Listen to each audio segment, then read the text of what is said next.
It's time to do another big hunk of beef and something extra, because today we're going to be taking about a 12-pound brisket, making a rub, seasoning it up.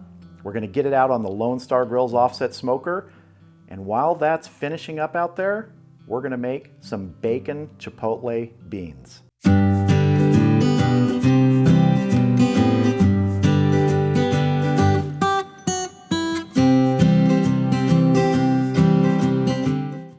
Yeah, it's going to be a double cook today. We're making the main course, that big old brisket, and some barbecued beans with that bacon chipotle flavor. And disclaimer, as we're going through this video, if I say chipotle instead of chipotle, go ahead and flame me. It'll go back and forth. So first thing we got to do is we got to get the rub ready. And this is a garlic pepper rub. We're starting with 3 tablespoons of granulated garlic and 3 tablespoons of ground black pepper. Sort of a coarse grind on that, not really super fine. Next, we're going with 2 tablespoons of kosher salt, 1 tablespoon of paprika, 1 teaspoon of celery salt, 1 teaspoon of chili powder. Now this is a dark chili powder. It's probably a blend. It's just one of those kind you buy at the store where it says chili powder. I've found that the darker ones tend to not be quite as hot, so I want a little bit of heat in this, not too much. And finally, 1 tablespoon of what you can use as a light brown sugar. What I'm using is what's called a Granulated sugar. Michael at Heaven Made Products sent this to me to try out. I don't even know if it's something they sell yet. He said that they use this sort of sugar in their other rubs. It's interesting, it's like a granulated sugar with the brown sugar taste. So it's gonna be really interesting to use this. Like I said, I don't think he's selling this yet, but if you wanna buy anything else there and you go over to Heaven Made Products, it makes a lot of great rubs. Go ahead and use the coupon code CWR10, that's Cooking with Rye10, and you'll get 10% off your order. Michael gave me that coupon for anyone to use. I don't get anything if you buy anything there. He just sent me some of these rubs to try, and they make terrific rubs. Let's give this a quick mix before we shake it up.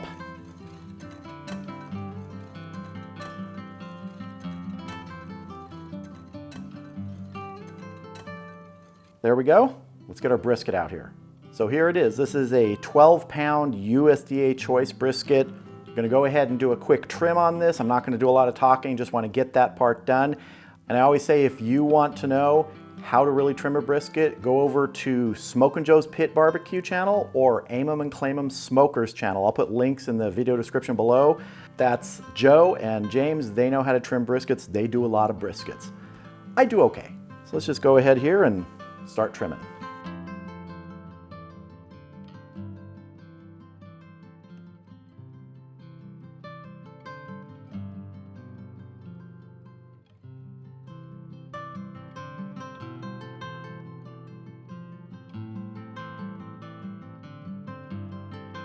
One of the things I like to do with this fat that I trim off is I'll pick through it and see what I think is the best to use, and I'll freeze it and use this if I'm grinding up burgers. So if you're grinding up a cut of beef that's really lean and you need to add some of that fat, this brisket fat is great for that, to grind in with it.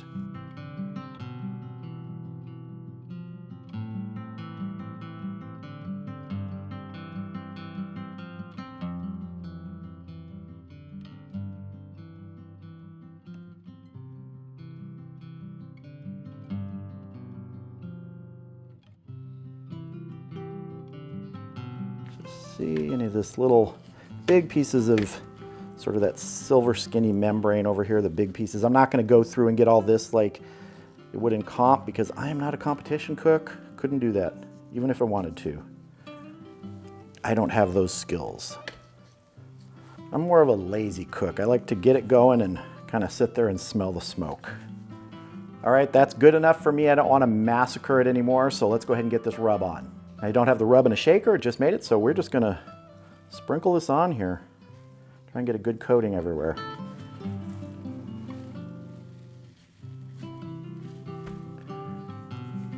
Kind of a funny story that goes with this brisket. Wasn't planning to do brisket with those beans today. Wanted to do some beef short ribs. But in June of 2020, when this is being filmed, some of you may know that there's been a little bit of a shortage of beef and prices are kind of high. So when I went to buy the short ribs, for 8 short ribs, it would have been almost $50. for 8 short ribs. This brisket, $42. Was not that hard of a choice to do brisket today. And really, is there ever a bad day to do brisket? I mean, if brisket is your substitute that you have to go to, come on, that's not a bad day. So short ribs, another day when they are not priced like platinum. Usually I can get 8 short ribs for like USDA choice short ribs for about $20. So this is just a little bit more.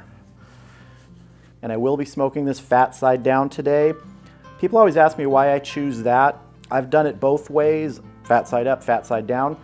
And one of the things I find, and this is just personal preference, when you have the fat side down, that's the side that might get a little bit, marred on the grill when you move it or lift it. Some of that bark will stick to the grill and you'll lose that. Top side, this is what I want to protect mostly. This is the meat side. I want the best bark on this side for looks and for taste. So that's my choice. I've never really noticed any difference when I do it the other way in terms of taste. I know a lot of people talk about the juices from the fat basting the meat. I've just never noticed a real big difference. Now maybe that's dependent upon the type of beef, if you're doing like a prime or Wagyu or something, but I've done them all and I've really never noticed a difference. Fat cap up or fat cap down. I just like that better looking bark on the top if I can manage it. All right, this is looking good. Let's get it outside to the Lone Star Grillz offset.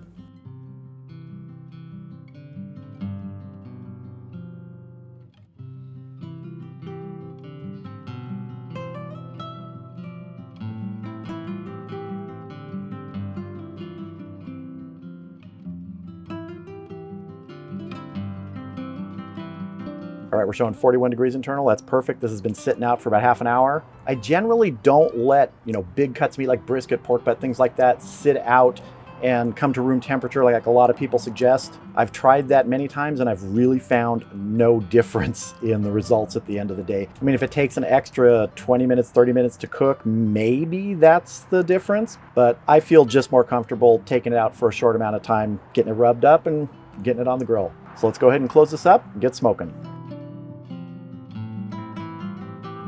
We're cooking with pecan wood today, and the temperature I'm shooting for on the Lone Star Grillz offset is between 225 and 250. So I'll just adjust the vents and add wood as we need to today. I might bring you back and show you adding wood. We'll see how it goes. When we reach that stall temperature on here, we are going to be wrapping that. That'll probably be in the 155 to 165 range, but it can be a little different than that.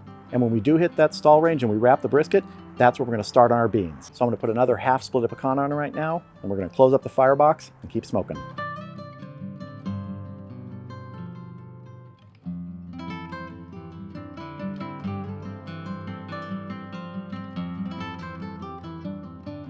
See you out here in about an hour when we'll check this to see if we need to spritz. All right, we've been going 2 hours. I know I said 1 hour, I misspoke, I meant 2 hours. So it's time to check this brisket, see how we're doing, see if the bark is set enough to spritz. And we're also going to get something on here to start preheating for our beans later. So let's see. That's looking really good. Let's just see how we're feeling on here. Want to go a little bit further. I don't want to spritz it right now. I want that to set a little bit more, that bark on there. And I don't think I mentioned it before, in the bottom of the cooking chamber here, there's about a gallon of water. This smoker can hold water right inside it.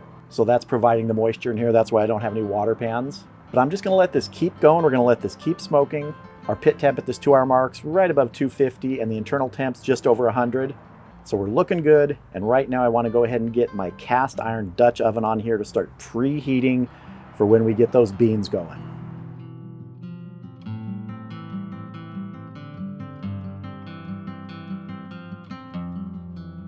So we're just going to let that go. We're going to close this back up, let the brisket keep smoking.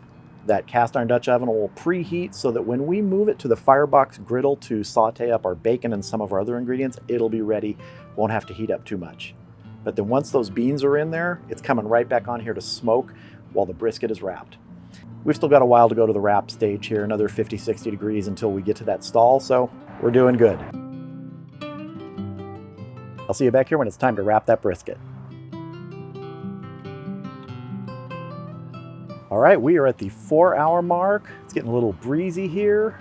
We are at 144 internal. Let's check our brisket. That's looking really good.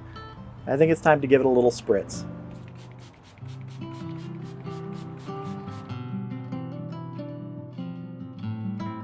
All right, I'm gonna go ahead and close it up. We're gonna let it keep smoking until we get to that stall range around 160. The temperature's still moving, it's still rising, so we're not at the stall yet. So I'll bring you back when it's time to wrap this and start making our beans. All right, we've been going about 5.5 hours and we've stalled out at about 158 degrees internal. It's just sitting there, and the flies are coming out, so it's time to wrap this.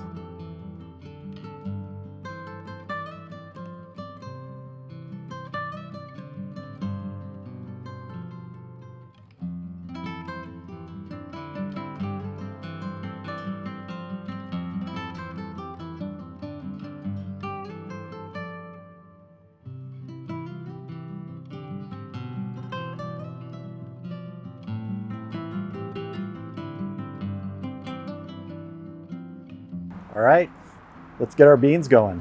So the beans are gonna bake in the smoker and hopefully get some of that smoke flavor. But first we need to saute up bacon, some of the onions. We're gonna do that on the griddle. Gonna put our preheated cast iron Dutch oven on the griddle. First thing I wanna do is I'm gonna saute up about 1.5 pounds of bacon pieces.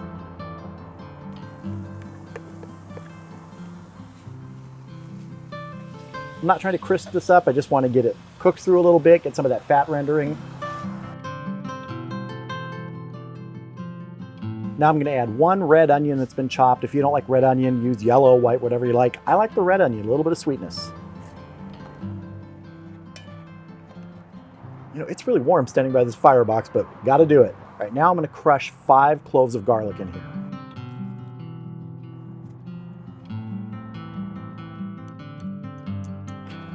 Then a stir.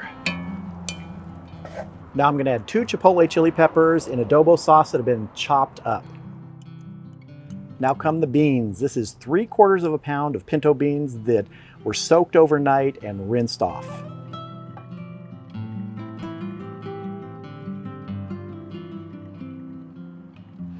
Now I'm adding 2 teaspoons of kosher salt and 2 teaspoons of a finely cracked black powder. Black powder. Boom! And 2 teaspoons of kosher salt and 2 teaspoons of finely cracked black pepper. Give it a quick stir here. Now I'm going to add some barbecue sauce. This is just a Thor brand barbecue sauce. It's about 18 ounces.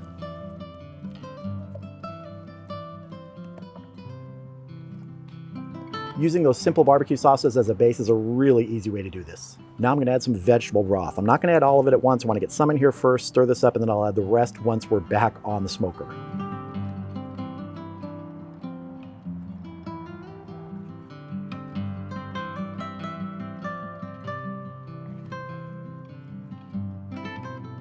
All right, with my protective gloves back on, let's get this on the smoker.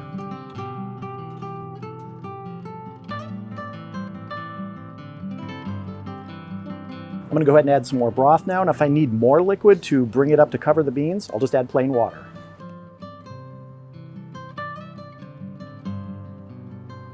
Give this one more little stir.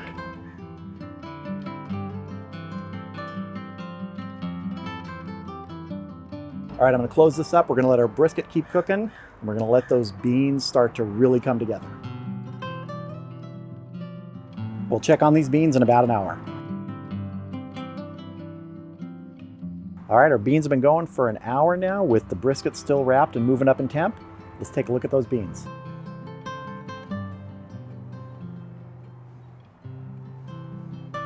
Now when these get closer to being done, we will adjust for taste with salt and pepper, but right now I want to get an idea how tender they are. Good flavor. That chipotle really comes through. But these have more time to go, so let's close it up and keep cooking. All right, we are 10.5 hours into this brisket and bean cook. The sun's going down. We just hit 200 internal on the brisket. Let's give it a check for tenderness. I'm I'm going to do a couple checks at the flat side and then down at the point end. That's feeling tender, but it's going to rest for an hour now. I'm going to wrap this in foil, leaving the paper there. It's going to go in a foil pan, covered in foil, sitting in an oven that's turned off just to rest. But now let's take a quick look at our beans. See how much they've reduced, and I can feel the tenderness there, but I want it a little bit more. Just as I press it up against the side, I can feel that, how they squish. So while the brisket is resting inside, I'm gonna leave the beans on here. I'm gonna put the lid on the pot that'll help it even tenderize more or retain more of the heat. And in about an hour or so, we're gonna have some brisket and beans to taste. All right, here's our brisket. It has been resting for actually more than an hour. It was about an hour and 15 minutes, and it's still really hot. So when I cut into this thing, I've got my glove with my insulator on still. I think it's gonna be a little steamy. Now in other brisket videos, a lot of times I will separate the flat from the point. I'm not gonna do that here. I'm just gonna cut straight across here, and we're gonna get a little bit of flat, a little bit of point. Once we do that and we get some slices, we are gonna have some brisket with our beans, because the beans are done. So let's go ahead and slice in. I think I'll go right about here. Oh yeah, I think we're gonna have a juice lunch. Oh, nice. Good smoke ring there. Oh yes, look at that. Juice lunch. Let me do a full slice here, a little bit of point, a little bit of flat. Let me come down here to the flat end. I'm just gonna leave the two halves together still.